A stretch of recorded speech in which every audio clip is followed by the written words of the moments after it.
panel discussion now on beyond e-commerce, beyond eTailing, so verticals that truly define e-commerce.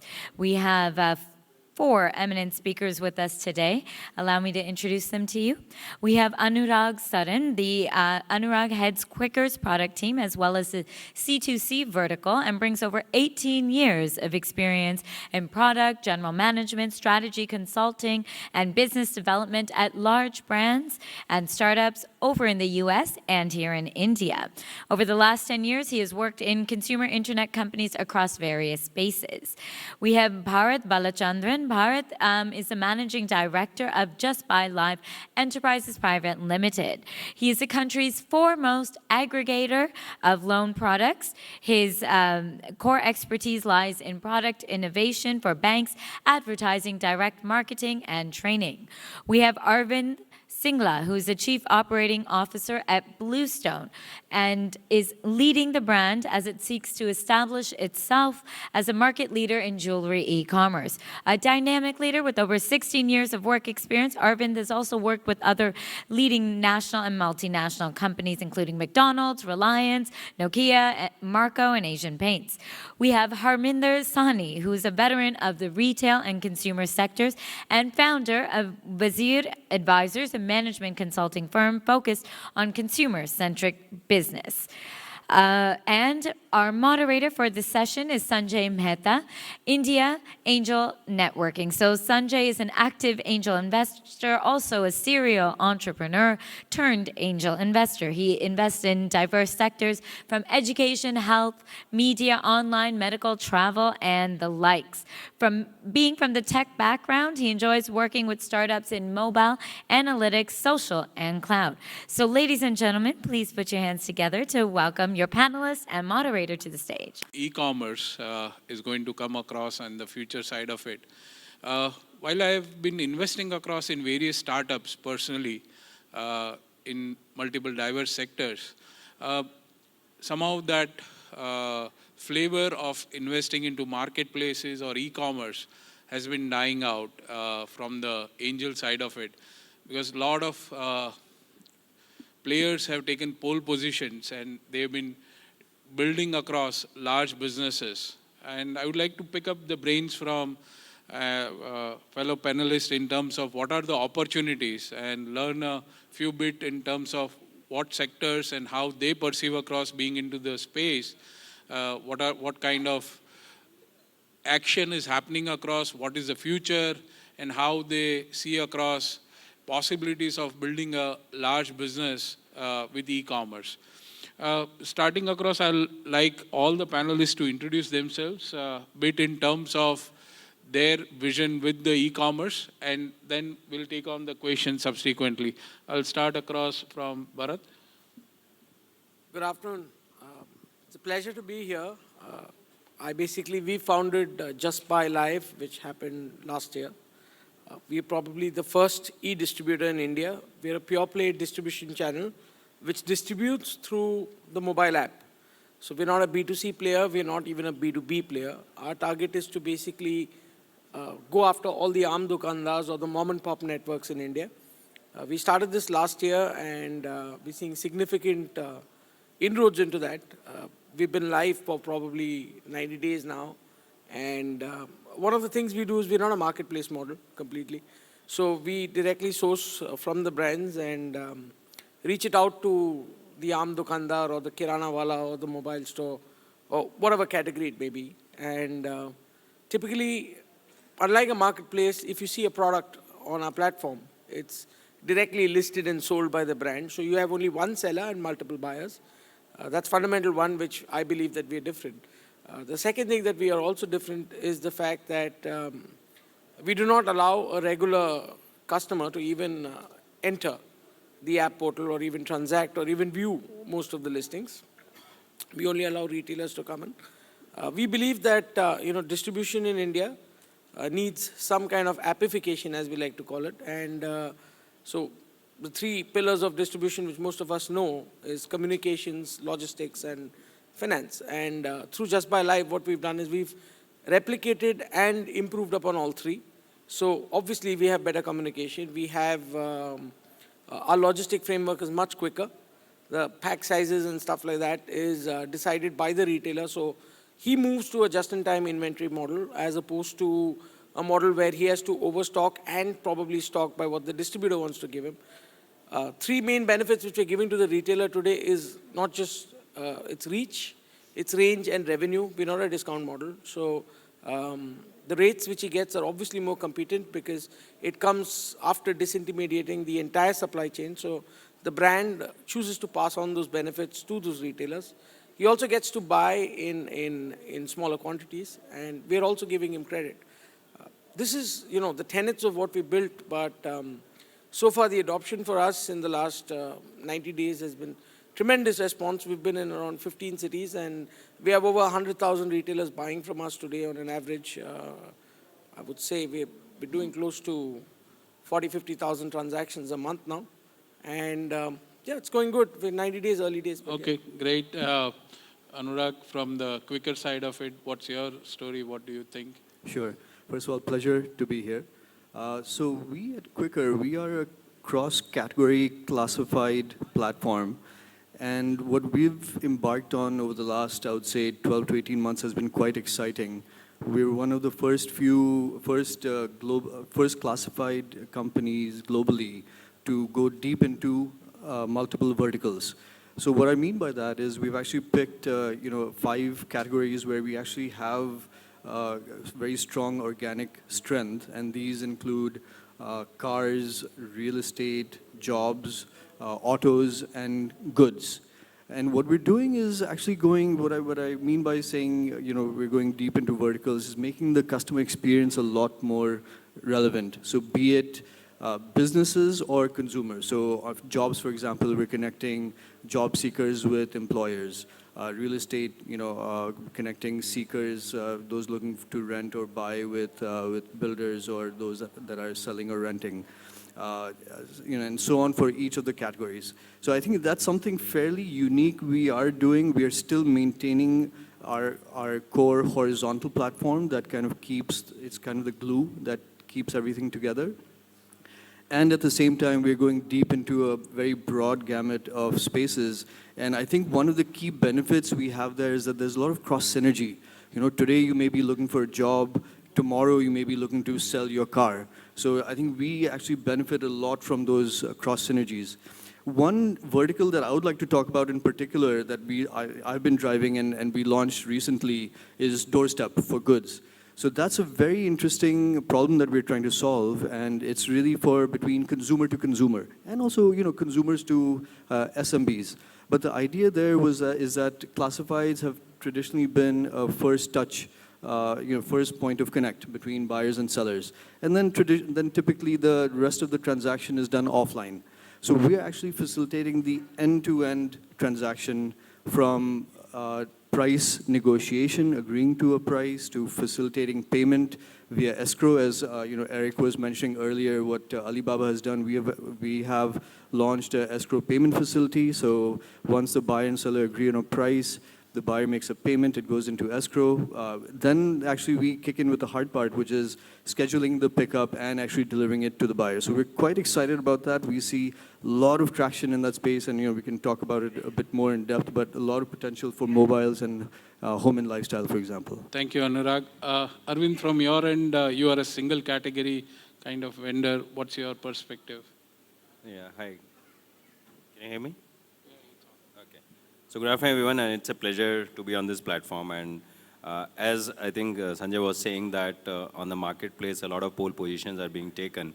But I think on the category side and specific to, let's say, jewelry as a category, we believe that there's a whole lot of interesting play which is yet to be unfolded. We are looking at rapid adoption of the category online in terms of the customer adoption. What we also believe is that there is a curve on adoption rate which goes on to particular product category depending on the tangibility of the product which a brand is selling and the price point at which the brand is being sold.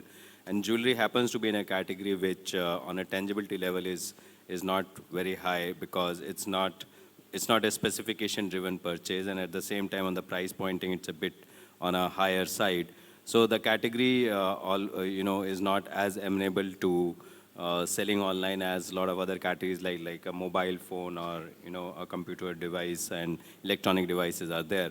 But at the same time, what we are also noticing is a whole lot of consumer cycle change and a lot of social changes which are happening around us, which we believe very strongly. I mean, Alan was talking about 2020 digital consumer who is coming. And we're not just talking of digital as a medium being used, but a lot of social changes happening. So what we see in our category very clearly is the impacts of urbanization and hence the bonds with the local jeweler, which traditionally people have, are actually weakening a little bit. If you also look at the working women population, we talk about this trend, but it works a lot more because there's a lot more use case of jewelry which is getting created in the time as consumer is becoming more and a lot more women are working. And also the disposable incomes and the global aspirations which are coming. So what we were seeing 20 years back, 30 years back, the first important criteria used to be a lot of investment-driven jewelry purchase used to be done, and the criteria used to be typically during wedding season or some kind of occasion and buying heavy jewelry. But nowadays there are a lot of use cases. A lot of women prefer lightweight jewelry, prefer jewelry which can be worn much more often, and designs are being sought out much more than what it was sought out maybe 20 years back. So there are real consumer shifts which are happening, and we believe that there is an opportunity to create value out there, which actually can be enabled by digital models much more seamlessly than maybe a brick and mortar model. And we believe there's a huge opportunity sitting out there for vertical businesses like Bluestone out there to create immense value for the customers, which should lead to the value for the brand out there. So we truly believe that we are in a journey of creating a brand for the next generation to come out there. Thanks, Arvind. Harvinder, you have been a veteran into this industry. What's your take? How do you think you are seeing across various e-commerce players, and what's your take on the whole subject? When you talk about this industry, where you call me a veteran, see, that's more to do with the consumer industries. 20 years ago, idea was about somebody has a product and a brand and they want to take it to the consumer. What are the options? And clients will talk about opening a chain of stores, but where will they open the stores? Because the stores were only that many and the proprietors themselves were sitting there and they would like to only run multi-brand stores. So there were no options. And then a few years later, the malls came in, and then there was an opportunity for people to open as many stores they could open and make them work feasibly. People are still struggling to do that. But with the online coming in, now it's not only about being in 50 locations, 100 locations, it's being everywhere. That's the option which has come in the forth. And suddenly, the way the things have moved in the last 3-4 years particularly, I think people are overwhelmed with this opportunity that they can go everywhere, they can be everywhere, and they are trying to capture as many customers as they can.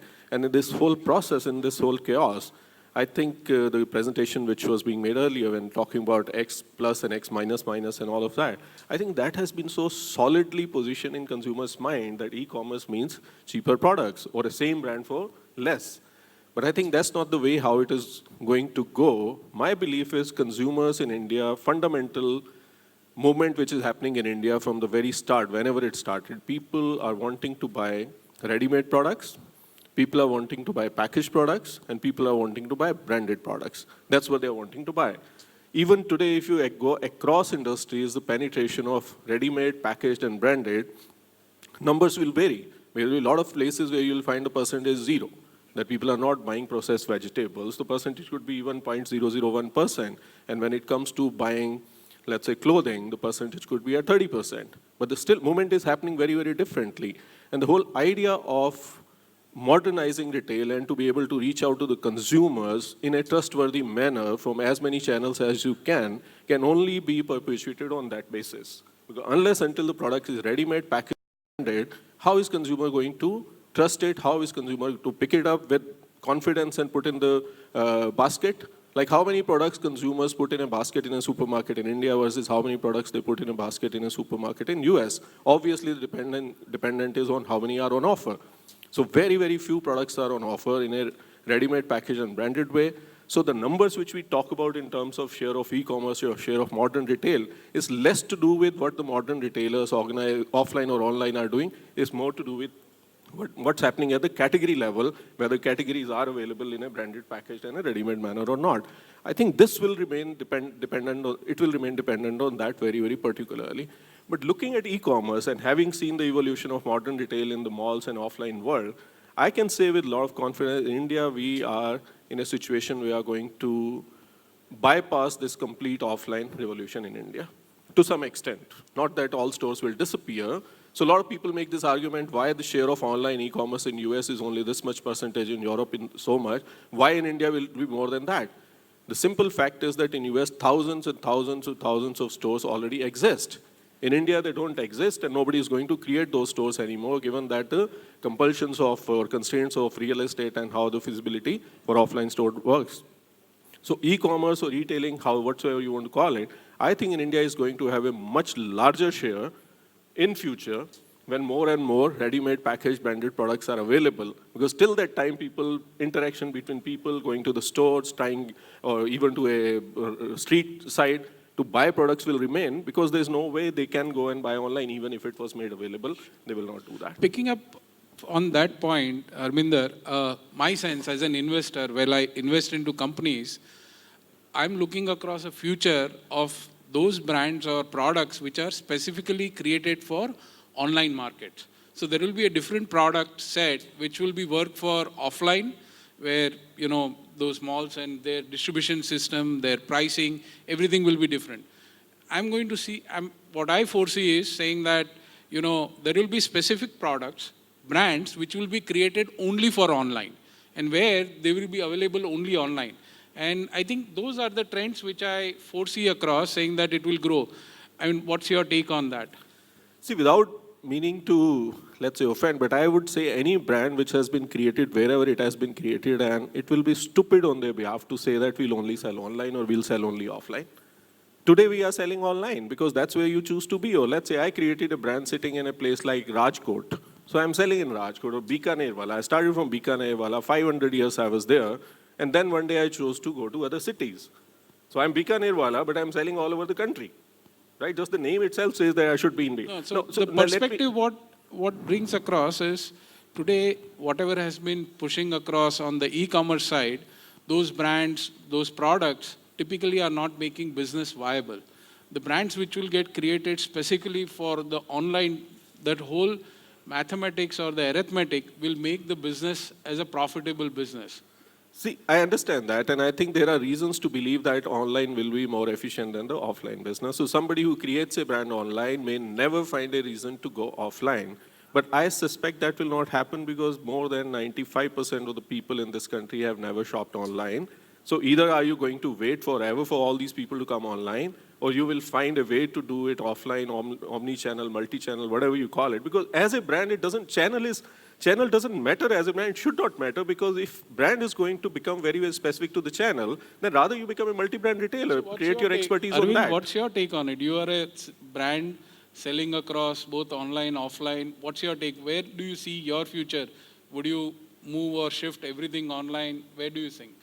Yeah, so I agree with Harminder what he's saying. I believe fundamentally there is a value in what the consumer should see, and that cannot only be the price. The value, for example, in our category, what we look at is that the moment you are able to customize and the moment you are able to see multiple designs before you choose what it could be. Now, what happens is a channel like an offline channel, as he was talking about, there's a whole cost of real estate being there. There's a cost of inventory carrying out there. There's a limitation to which a brand, even a branded player in an offline version, can keep the number of products out there for a customer to choose before they make a choice. But let's say if your customer 20 years back, 30 years back was not so much exposed to the designs and changes which are happening across the globe, they would be okay doing that because they're fine with whatever 20, 30, 40 designs. So SKUs do matter because you can't store physically. That's why online is the way. So the brands which are more online is what is going to work across rather than those offline small retail SKUs. So taking a cue from that, I mean, we have seen across mobile brands which are selling exclusive online, right? And you being a marketplace where multiple products, what's your take on those kind of categories where you only onboard those products and brands which are online? No, that's an interesting question. For Quicker though, it's slightly different in that what we're doing is bringing e-commerce for pre-owned items, for used, and perhaps they could be new. So we still support SMBs to sell online, but majority, what we're trying to do is bring the convenience of e-commerce to pre-owned used goods. And I think our view is that consumers will go where they find the most value and convenience. So I think there's still a lot of transactions that Quicker facilitates that still happen offline, but we're giving them the choice that, hey, if you want to get the benefit. Do you think, let's say, electronics guys will put their seconds or refurbished on Quicker? Would they have a store? We're seeing that. So we're seeing, I was mentioning some of our top categories that we are seeing transactions is mobile phones. So we're seeing a good amount of of pre-owned mobile phones, electronics. Interestingly, sofas, beds happen online. And one point on that, I think there is some various things you can do to build trust, and it was mentioned in one of the earlier discussions. But ratings and reviews of a particular seller. Another really interesting thing we've done with mobile phones, especially for used, is we launched this Quicker Scanner diagnostic app. Right, for used, you often don't know the quality of that particular item. So the seller can run an app that evaluates 20 attributes: battery life, Wi-Fi. You actually get a score, and then the buyer can make an informed decision. So for us, it's less about, I think it's just empowering the buyer to, with the right information to make an informed choice, and then we can provide the online convenience if the buyer and seller want. What's your take, Bharat, in terms of pushing the products which are specific online versus common generic ones? Actually, we're in the middle of that flux right now, so it's quite interesting that you brought it up. One of the reasons, and I wouldn't say it's not one size fits all, but specifically since you're mentioning mobile phones, there are quite a few brands which came into India and chose to kind of penetrate into the online world first to acquire a larger customer base, because what the brand actually wants to do is brand the product and market it well. The dynamics of India has been slightly more different, because if you want a mobile guy and you want to penetrate into the market, there are multiple regional distribution angles to it, which is a problem for them, and perception is driven by subjective feedback by these guys through the supply chain, whether it's the national guy or the area guy who pushes it to the retailer and then says that this model won't work, this color won't work, and so on and so forth. Quite a few of these larger guys found it easier to probably just put it out there, and I can give you simple feedback of a product which the distributor came back and said that the retailers are saying this can't sell, and it's a headphone, and he says that this packing looks bad, so if he puts it on a shelf, it won't sell. So either change the packing or change the price. And the brand at that point of time said, forget it, and they just took it online. And the same product, which we couldn't push close to 10,000 units in a month, sold over 1 million pieces in half a month. This is because the consumer, when he's online, looks at the product. He's not looking how it's packed. And incidentally, just to cover the other thing, is that with us, and you would be hearing from us very shortly on this, that quite a few of these exclusive online mobiles have now chosen to adopt us as a technology to kind of distribute evenly without subjective feedback. So, it's a three-pronged go-to-market right now. So B2C for the customer is X number of portals which do it in India. Modern trade is the other way to get into it. And if you want to get into distribution and stay away because you don't have the market credo so far because you've just entered India, we've become a viable alternative for them to get into the mobile space or a lot of other spaces. And you'll hear about some launches from us very soon. So coming to that, in terms of while people or brands are choosing for distribution, what I see across in the e-commerce side, right, every product is same, right? Irrespective you buy from whatever the portals, price becomes the deciding factor.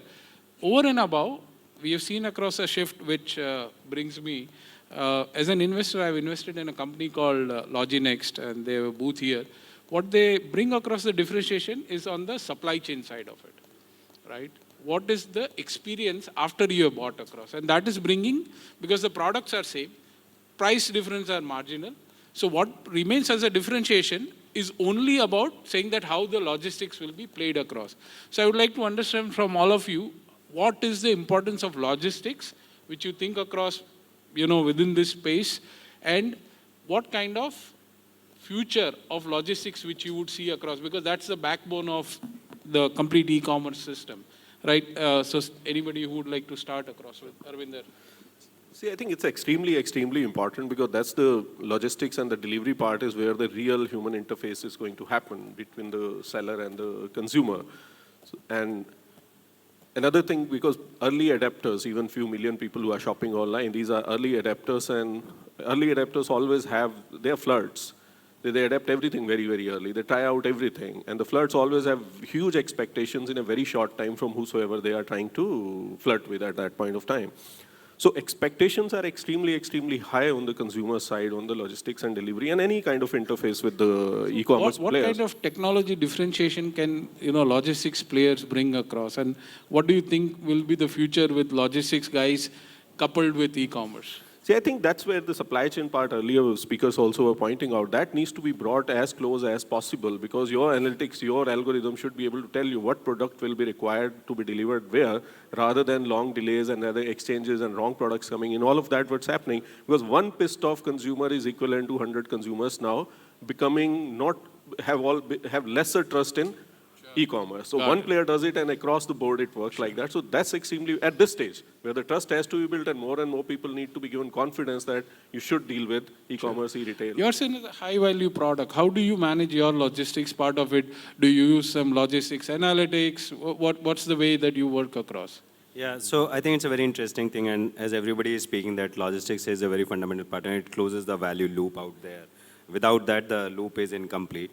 In our case, since it's a very high-value product, so first of all, there's not very many players who really are into logistics of high-value products. So we have to specialize ourselves. So it's about specialized supply chain, which we have developed in-house, where we deliver our products to our customers, and that too completely insured from the time the order is placed till the time order is delivered to the doors, the door.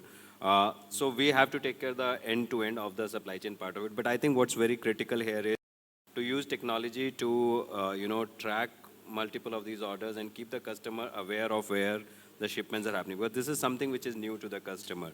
Earlier, our customer will walk into a shop, pick up something and walk home with the product, versus now where a customer is selecting the product and waiting, even if it is 24 hours to 48 hours to, in some cases, if the product is customized, maybe 7 days. The whole anxiety between the customer has placed the order to the time customer gets the order, keeping it alive and building intelligent understanding and visualization to the customer that this is where your order is something which is very interesting and which is something which adds value. In fact, we are working on a program internally where we are looking at this wait period of 4 to 5 days which our customer has because we have a made-to-order business model. How do we really convert this anxiety period of 6 to 7 days to actually customer delight? Now, what we are doing is we are investing in-house to, for example, we are thinking of putting cameras across each stage of manufacturing which is out there. And we are evaluating possibilities that you can actually stream image shot of, so let's say a customer has ordered a ring and it's on a second day of manufacturing and it is right now getting polished. Can we take a picture of that polished image and send it to the customer rather than just saying your order? So it's work in progress and it's almost a delight that this is a baby you ordered and it's at this stage. Sure. It's like imagine going for a 5th month ultrasound and how excited a customer is about that. So it's about how do you build that transactional anxiety wait period into an emotional connect of really looking forward to the product coming to you. So let's ask audience if they have got any questions and then we continue across. Hi. My name is Hiren, and this question is to the gentleman from Bluestone.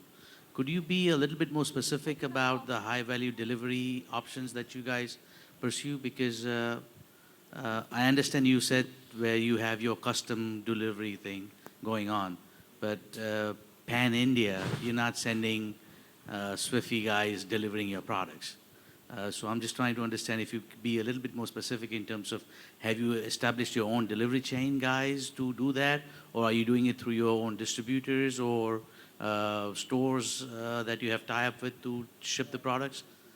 So currently we have a mixed delivery system. So around 35 to 40% we have tie-up with the players like DHL who do delivery for us.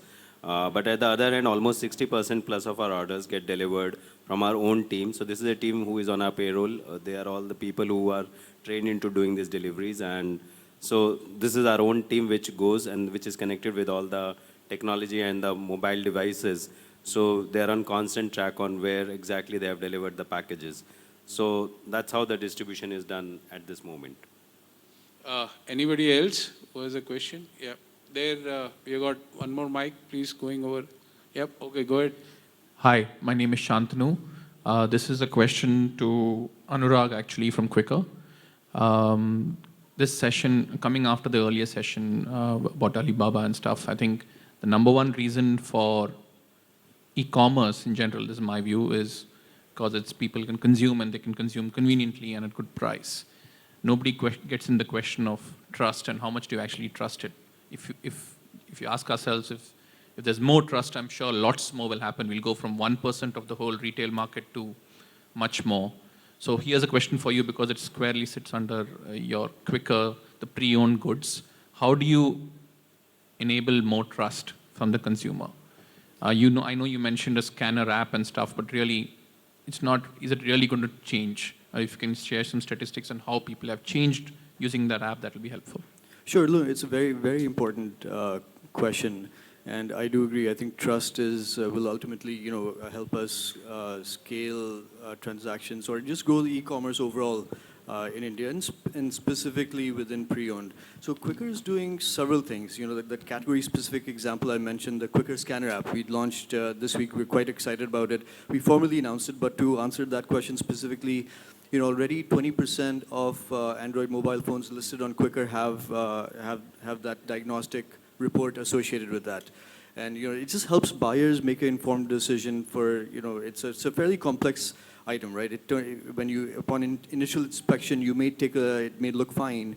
A day later, it may just, wipe out. So I think just having that additional layer of product trust can certainly help. Another key aspect is ratings and reviews. So we have launched that, and it's again slightly different from the Amazon and other contexts. You're often dealing between regular consumers, right? You and I are just looking to transact. So and if you have sold other things in the past, then I think having some review or some sense of, hey, how long have you been on the Quicker platform? Have you listed in the past? How have other buyers rated you? So I think that's another key aspect in building trust. The third one is what was mentioned in the last in the discussion on Taobao, and it's equally important here, is we are actually facilitating payments via escrow. So that's actually a very critical aspect. And just to make a broader point, I would differ slightly on the point made earlier in the panel that logistics is given. I mean, that's clearly important, but so is the earlier stages of the funnel, especially for pre-owned items, price negotiation. So we facilitate online negotiation. You can agree to a price, and there's no issue of, oh, I thought you said 5,000, not 6,000, right? So it's kind of agreed online. Once the seller has accepted, then the payment goes into an escrow account. So that's a key aspect in building trust. You don't have to kind of, okay, it's parked with a very safe and independent third party, and once a buyer accepts the payment is when the funds are transferred to the seller. So I think all those things are very critical in building trust. And then especially for pre-owned, for pre-owned items, I think providing more information about the product through structured, hey, a Samsung S4 has all these types of specs, or here are the things to watch out for in buying a used leather sofa. So we're working towards a lot of that content as well. So in nutshell, I mean, the way we are looking across, more and more consumers are getting trusted with dealing online, right? With their first transaction, second transaction. More and more, there is a incentive for them to come online. And I think various categories are building, it's a cumulative, I would say, the momentum which is building across with the consumer mindset, with either it's an e-commerce or even the taxi aggregators or travel guys getting the consumers online. Anybody else who has a question? Yeah, go ahead. Yeah, so I think we'll start over there and then we'll take it forward. Yeah, go ahead. So this is for Bharat. So you're basically targeting mom and pop shops for even laundry, detergent products, etc., correct? So are your future plans with regards to building some intelligence within the system as well and streamlining the entire order process? For like just from a consumer ends, I can think about the dash buttons that Amazon has come up with in America, so that you just press a button and let's say a Tide box arrives in your Prime account the next day. So is there going to be some inventory management system which can directly streamline the ordering process for these mom and pop shops and enhance their services over a long period of time? I know you're in your nascent stages of the company, but Actually, we're not getting into a model where we're going to deploy any kind of POS or any other kind of hardware in the mom and pops. One of the things we realized, and we've studied quite a few models which have happened in the past, including with some of our own brand partners, so where they tried to do captive distribution POSs or inventory management systems. See, these guys have an average age from 16 years to 65 years sitting out of the same shop. And 3 generations run the shop at any given point of time. The adoption to technology is only something that they're used to. So if you give them a piece of hardware and ask them to kind of clue in their inventory, that's not going to happen because he's not going to adapt to something else. However, he's quite comfortable with using the mobile phone. One of the points I was also, just to add to the logistics bit was this, that I don't find logistics in India to be a major challenge, simply because, we don't have so much of manufacturing jobs in India. We don't have too many jobs except for services. And the other advantage is we have a huge population which is highly software literate. They might not be coders like the other gentleman mentioned, but they're extremely software literate, and therefore with a little on-the-street know-how of software and a little bit of, the gumption to work, there's enough talent out there at various levels to kind of deploy logistics that you want. But coming back to your bit, as far as inventory management goes, from the back end of the supply chain, we've already invested quite a few bucks in making sure that we are directly integrated with the brand's inventories. So, we sell some of the largest FMCG brands in India. If you take the top 100 brands in India, trusted brands in India, we sell all 100 of them. And we sell them directly from the brand master warehouse inventory. So our system reads from there. So as far as what is available to sell and where it goes to the retailer, we have a fair point. We've also created a lot of analytical tools of our own and in conjunction with Google and a few other partners. So we have a fair idea of the trend spotting of what is likely to buy. We're observing already in just 90 days that most of our retailers have ordered back more than 7 times in the last 90 days. And typically what he buys, 67% of his buy box is the same thing that he bought first, which gives us the presumption that what he bought the first day is the thing that he's most likely to buy. And we're kind of working on that we want to make him buy more and more. And we're doing these predictive packs and stuff like that for them. We're noticing that trend so far. But like you said, it's early stages, but we don't want to get into telling him how to run his business, but we would like to tell him that, if you bought this, the guy next door to you also bought this because he obviously sells both together. So why don't you give it a shot? And that's what we're working on right now. So I think we'll just wrap it up here because I think she has next session to happen across. Gentlemen here, you can take it offline. Sorry for that. Sorry, thank you and all thank you so panelists. much. Thank you very much for this. And we close. All right, a big round of applause for our panelists and moderator. Thank you so much, Sanjay.